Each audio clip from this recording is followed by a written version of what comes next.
सुनाला विचारते, आपल्या सासूला विचारते, नद्याला व्हायला विचारते. स्वयंपाक झाला तर जेवण घेतात आणि बेडरूम मध्ये जाऊन खाऊन घेतात. जेवू ना जेवू त्याच्याशी काही घेणं नाही. म्हणजे उरू नाही तर ना उरू जेवण, पण त्या खाऊन पिऊन आपले मोकळे होतात. आताच्या सुनांचं असं आहे. बरोबर. आधी असं नव्हतं. आधी असं नव्हतं.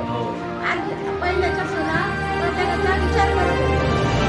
सगळ्यांची जेवणात झाल्यावर मी जेवण. पहिले असं विचार करायचे. पहिले असं विचार करायचा. आता प्रत्येक घरी तेच झालंय. तर पहिला स्वयंपाक झाला तर सून वाढून घेते आणि बेडरूम मध्ये जाऊन जेवून घेते. बाकीचं कोण कधी जेवण, कोण कधी त्याचा काही विचार करत नाही. आणि परत बनवायला सांगितलं तर काही सुना अशा म्हणतात, मी तर आता जेवण बनवलं, कसं काय संपलं? बरोबर आहे. कसं समजा मी कसं काय आता परत बनवलं? दादा खातो